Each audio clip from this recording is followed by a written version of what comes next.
What's up, everybody, and welcome to What's Up, Bree.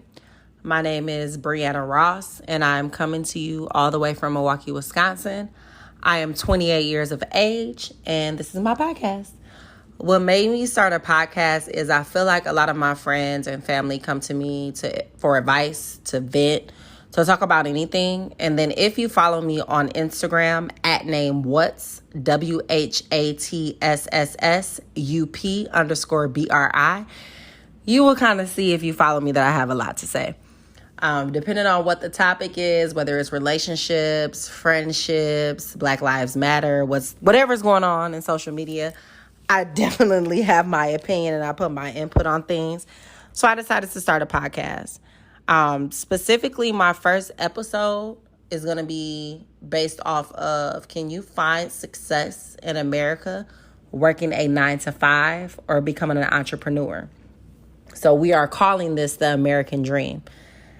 Everybody talks about the American dream and what it is to them and where they want to go with it. For example, if you Google the American dream, it says the American dream is the belief that anyone, regardless of where they were born or what class they were born into, can attain their own version of success in a society in which upward mobility is possible for everyone.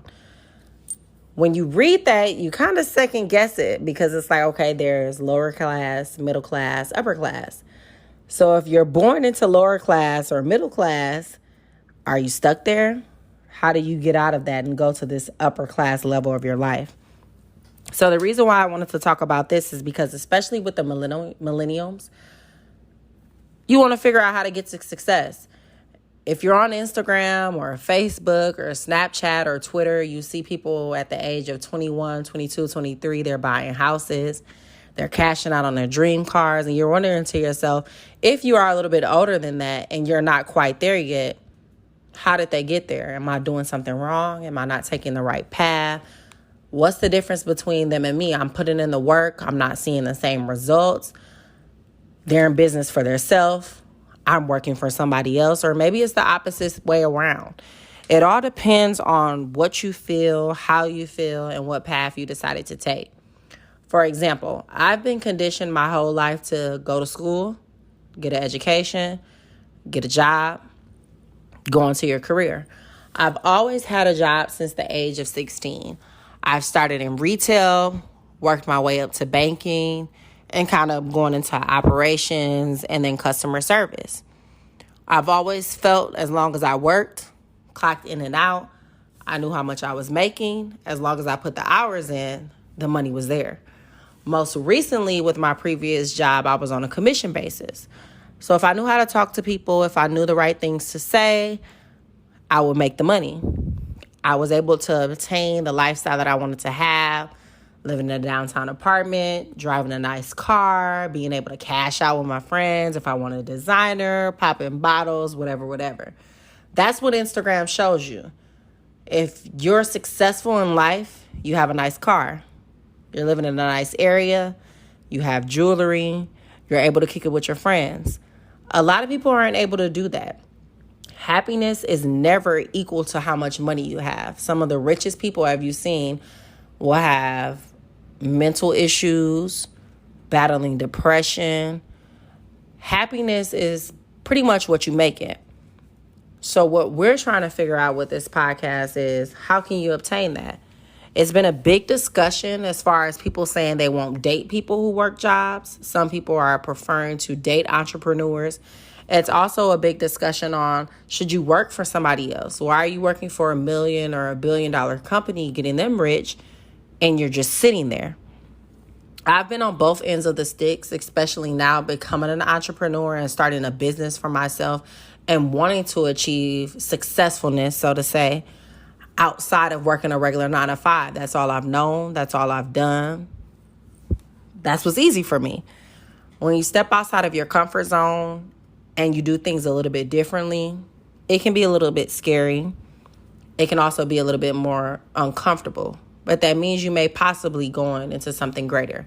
So with the American dream, can you achieve it working a 9-to-5? Can you achieve it becoming an entrepreneur? Or is there a happy medium? So I did want to go to my Instagram followers to get their opinions on what they thought. For example, one of my questions was, when you first started your business, who do you feel like you got the most support from? I feel like that's a really big topic because when you start a business, of course, support is a big thing. If nobody's buying, if nobody's listening, if nobody's sharing, how do you get your product out there? 70% of my followers said strangers gave them the most support of their business. 30% said family and friends. When you look at that, you kind of think to yourself, well, why would more people say that strangers shared their business versus family and friends? It's a catch-22. When you first start a business, of course, the goal is to have everybody around you happy, ready for you to launch, supporting your business, wanting you to succeed. It all depends on what you feel like support is. For example, before I became an entrepreneur, I hung around a lot of entrepreneurs. I know people who do hair. I know people who do music. I know people who do makeup, people who are in construction. And my form of support was sharing a post. If I post you on my social media, my followers will see it. They'll follow you. Or if they need any services, I can possibly refer you. Some of my friends consider support as putting money into my business. If I do hair, hey, come get your hair done by me. If I do makeup, hey, come get your makeup done by me. So I feel like support is dependent on how you see it in your own vision and views. But 30% said only family and friends support it. I've been blessed enough with me starting a business venture, sending things out to family and friends, and everybody pretty much giving me the feedback of course I'll show your posts. Of course I'll be tuning in. So on me personally, I would say my family and friends gave me the most support. But having strangers support your business is not really bad at all. Because think about it. When you start a business, no matter what you're doing, you want to be global. You want to touch different cities. You want to touch different states. You want to be able to reach people that you do not know. Because I feel as if what that says about you is that what you're selling, what you're talking about, what you're presenting, it's either eye-catching, it's great, or it's catching people's attention. And that's ultimately what you want to do. Because even though you want support from your family and friends, if you're going to expand, you need to touch people that you have no clue who they are.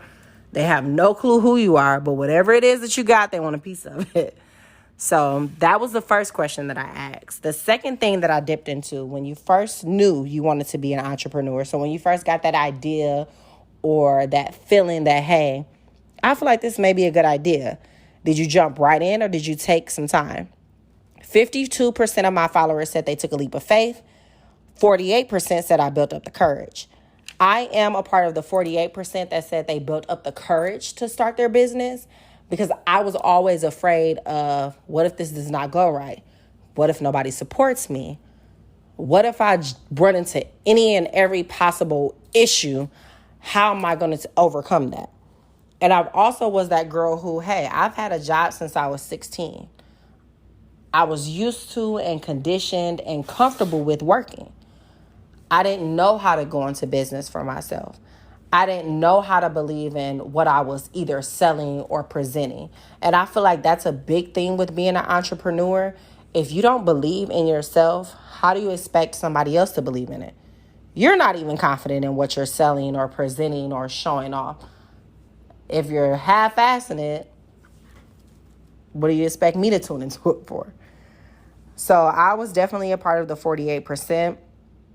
And I'm that type of person when it comes to anything. Like, for example, I'm afraid of heights. When I went to Six Flags, I had to talk myself into getting on a roller coaster. You're going to be okay. Nothing is going to happen. I always feel like I'm going to be that 3 or 4% to where I'm going to be made an example out of. The roller coaster is going to break down while we're in the middle of the ride, or something's going to happen to where I'm going to end up on world news. But you kind of pretty much have to push that fear in the back of your head, especially becoming an entrepreneur. But to the 52% that said they took a leap of faith, I definitely commend you. Having that confidence and knowing, hey, this is what I want to do. I'm going to go for it. There's nothing that's going to stop me. That definitely takes a lot of willpower. It takes a lot of strength. And again, it takes a lot of confidence. So if you were a part of that 52%, I feel like you were meant to be an entrepreneur, or not even an entrepreneur, even if you work a job. That's what we need in America, is people that are confident within themselves, knowing, hey, whatever it is that I do, I'm going to be successful in, and nothing's going to be able to stop me. Another question that I decided to ask my followers was, did you have a fear of your business failing? 73% said yes, 27% said no. So we're going to get into that 27%. The same followers that said it, that they took a leap of faith, half of them were the same ones that said that they didn't have a fear in their business failing. Because if you know whatever it is that you are putting out there, if you're taking a leap of faith on it and you're that confident to where, hey, I don't have to talk myself into doing something, 9 times out of 10, failure is in the back of your mind. Why would it fail when I know that I'm good? Why would it fail when I'm confident in the product or whatever it is I'm selling? So I totally get it and understand it. I unfortunately was a part of the 73%. So I did have a fear of failing. I'm the type of person to where I nitpick. I need everything to be in a certain way. I have OCD for sure. So if something doesn't go exactly how I need it to, I'm worried about it. I'm concerned. I'm panicking. I'm all over the place. So when you're first starting a business, that's scary, especially for somebody that has been working all their life. It's like, okay, what am I doing? Why me? Why do I feel as if this is going to work for me? Especially in businesses to where when you always hear, well, that's oversaturated. Everybody's selling hair. Everybody's doing a podcast. Everybody's selling clothes. You kind of psych yourself out and feel like, okay, well, why do people want to listen to me? Why would people buy from me? And that was one of the fears that I had. That is something to where I had to put past me. Like the great Beyonce said, none of my fears can go where I'm headed. When you're trying to reach success and you have a goal that you're trying to obtain or achieve, nothing negative can follow you. If you think negative thoughts and if you speak negative things into existence, 9 times out of 10, they may possibly happen. I am one of those people to where I manifest. I am big into crystals and sage, and I'll get to that later on. So I feel like what you put out in the world is definitely what you're going to get back. So just believe in yourself. Fear is normal. Everybody has fears, no matter what they possibly are. You just have to pretty much believe in yourself and believe in what you're pushing, and everybody else will too. Another big question that I wanted to ask, because of course, when you're either working a 9 to 5 or you are an entrepreneur, your relationship may or may not be affected by that. So I did want to go ahead and ask my followers, do you prefer to date someone who works or somebody who's in business for themselves? 69% of my followers said, hey, a 9 to 5 is cool. I don't mind somebody who works. As long as you have your stuff together, you're able to pay your bills, you're able to do what you want to do, you know where you want to go in life, a 9 to 5 is cool for me. 31% said I would prefer to date an entrepreneur. I feel like I've been on both ends of the sticks again. I've met some men who stated that, hey, I don't want to date anybody or be with somebody who works a 9 to 5. I feel like you're selling yourself a little bit short, or maybe the time is a big one that I've heard, to where, hey, I want somebody who has the same amount of free time that I have. If I want to go out to eat at 11 o'clock in the afternoon, I don't want you to have to check in with your boss and say, hey, can I take my lunch now? Because when you do work a 9 to 5, everything is pretty much structured. Like for me, I had a set time to where I clocked in. I had a set time for breaks. I had a set time for lunch.